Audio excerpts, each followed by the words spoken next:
Knight and Changeling, Chapter 7. Kevin was trying to keep it together. It had been about 2 hours since Gwen had, at least by all appearances, disintegrated her cousin. Gwen wasn't handling it well. She was shaking in the passenger seat, trying to track Squire Winston. There were tears still wet on her face as she tried to track down his signature. The Knights were sort of split on their ideas about Kevin and Gwen at this point. On the one hand, she had taken out their biggest enemy. On the other, they blamed the two of them for losing Winston. Gwen shook, and the papers floating around her dropped. "You okay?" Kevin asked, reaching out and taking her hand, as her eyes went back to a bloodshot green. I accidentally connected to the Lacubra. Kevin tensed. "Are you okay?" He was reasonably worried for his safety. Last time she and the Lacubra connected, she'd killed Jen. He nodded. She nodded. It was like a snake in my head, but I think I saw it escape the seal. It's not a vault. It's a sealed power, like the kind that seals demons in other dimensions, but I got a lock on Winston, too. Kevin nodded, turning down the street she indicated. They wound up at an old warehouse. The fight didn't go well. Kevin was surrounded by the Lacubra zombies, and Gwen was minty green-eyed again. He had no idea how they were getting out of this alive. Then, a bright pink light blossomed behind Gwen. It flashed bright, and a figure leapt from it. The sound of steel on rock met Kevin's ears, but all he could see was a swirl of green fabric between the arms of the people attacking him. Then there was a sound like that of a knife sliding into an overripe watermelon, and the people around him dropped as one to the ground. He blinked at the sight before him. It was as if the girl from the tapestry Gregory had shown them over a year ago had sprung to life from the weave of the fabric. Her hair was shorter, though, as a breeze through the holes in the building pulled her hood down. She turned, and his eyes went wide. "Jen?" His voice was shaking. He'd spotted the green slime that had been the Lacubra at her feet. It was turning gray, pooling around her shoes. She was dressed in a torn gown of green with black trim. She was holding a sword that looked like it was coated in tadenite. Kevin blinked at her, but his attention was pulled aside as Gwen groaned. He hesitated, torn between the two Tennysons, his injured girlfriend and the best friend he'd just spent the last 2 hours mourning. But one of them had a sharp object, and the other looked like she was waking from a nightmare. He rushed to Gwen's side as Sir Cyrus rushed past them to check on his men.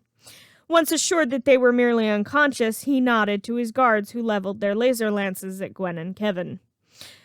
Kill them! But before either knight could fire, Jen moved. Her sword cleaved through the alien weapons like a hot knife through butter. She leveled the blade at Cyrus. Pick up your men and get the hell out of my town, Sir Cyrus. Her tone made it clear she was done playing. He raised his hands in surrender as his men scrambled to obey her. Soon they were gone, leaving the prone police officer behind as Gwen managed to pull herself to her feet. She looked around and blinked as Jen absently pulled a handkerchief out of a leather pouch on her belt and cleaned her sword with it. She sheathed the weapon, which was lucky because in the next second her arms were full of her cousin, who sobbed into her forest green cloak. I thought I killed you! Gwen sobbed, holding on to her cousin as if she would never let go again. Jen shook her head, her arms circling the redhead, and holding on just as tight. You didn't. Standing back, away from the family reunion, Kevin could see a difference in Jen that didn't make sense. Her skin was tanned as if she'd spent a lot of time under the sun, with little to no protection. Her hair was longer than he'd seen it since they'd met again, a little over a year ago. It was no longer the shaved sides pixie cut she preferred. Instead, it reached nearly to her chin all the way around. She was also almost 2 inches taller. He frowned. How long was I gone? She asked. She thought she knew the answer she would get. 2 hours. Kevin supplied, and Jen blinked, shocked to her very core. 2 hours? She asked him, and he nodded. You're sure? He nodded. 2 hours for us. Gwen pulled back at his phrasing and finally took a good look at her cousin. How long were you gone? He asked her almost carefully. 6 months. Her answer had fresh tears spilling from Gwen's eyes. She looked a little hollow as she said it. She looked over at Kevin, and he saw exhaustion like he'd never seen before in her eyes. Can we go home now? He nodded, guiding both stunned girls out of the warehouse, away from the gray sludge that had been the Lacubra. He guided them both into his car and set off for Jen's house without another word, both cousins clinging to each other in the back seat.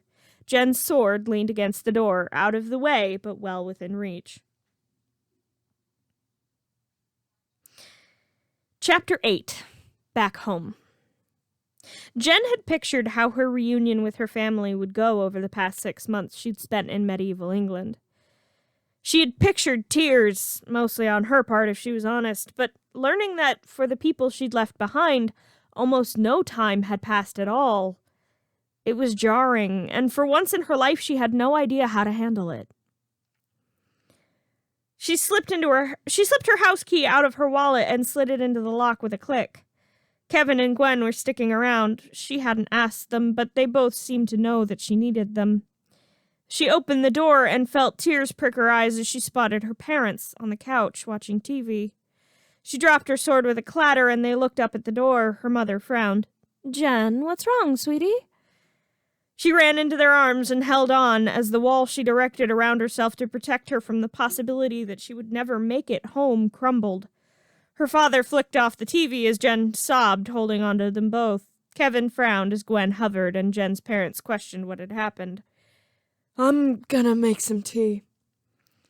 He slipped into the kitchen to put on the kettle. Gwen stepped up next to him and wrapped her arms around him, and sniffled. How are you doing?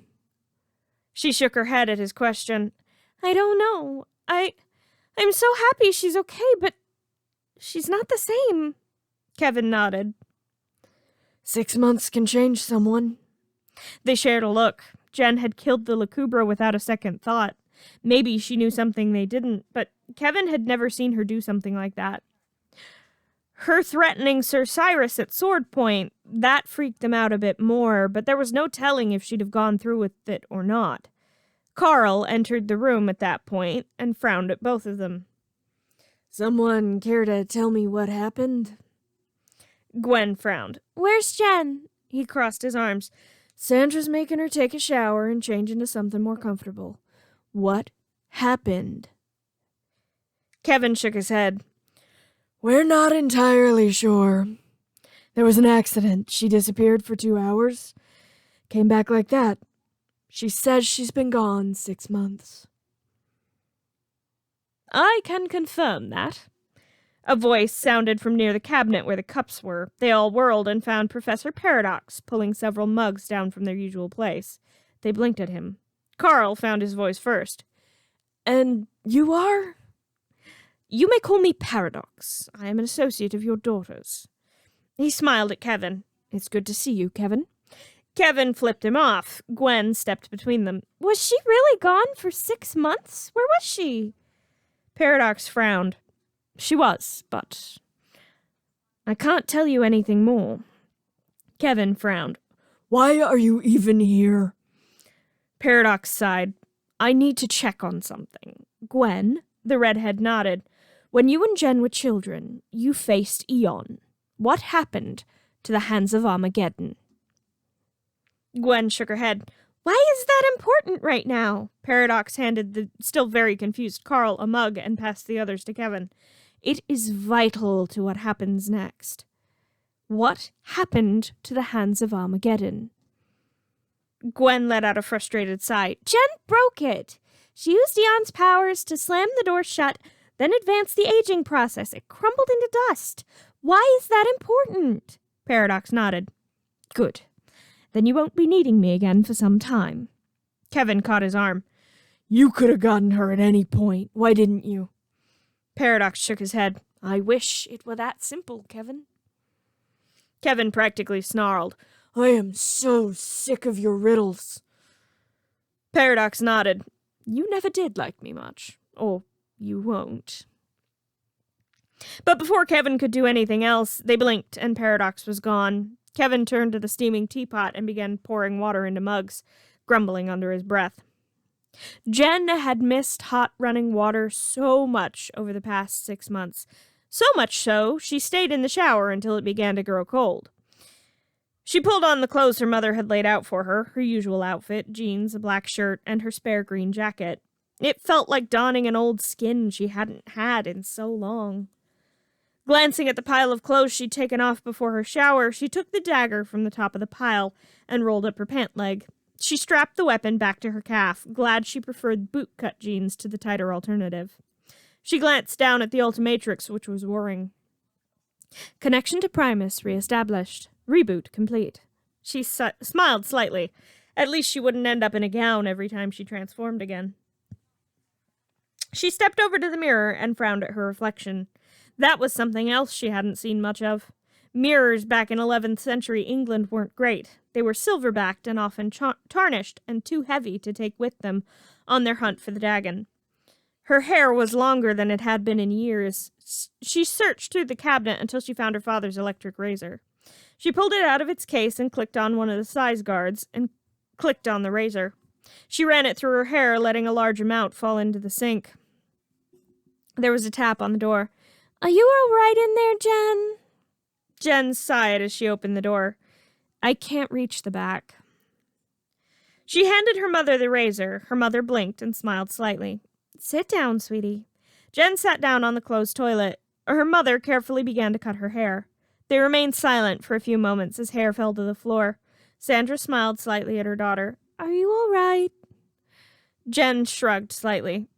I missed you, Jen said as Sandra finished cleaning up her hair and nodded slightly. I love you, sweetie. Jen nodded as Sandra tapped her on the shoulder to let her know she could stand up. She turned and hugged her mother. Sandra hugged her right back and held on until Jen let go. It took quite some time for her to let go. I'm going to make some dinner. Do you want to lay down? Jen shook her head as she pulled away. Not really. I'm going to go sit in the living room. Sandra nodded as Jen collected the strange clothes she arrived in.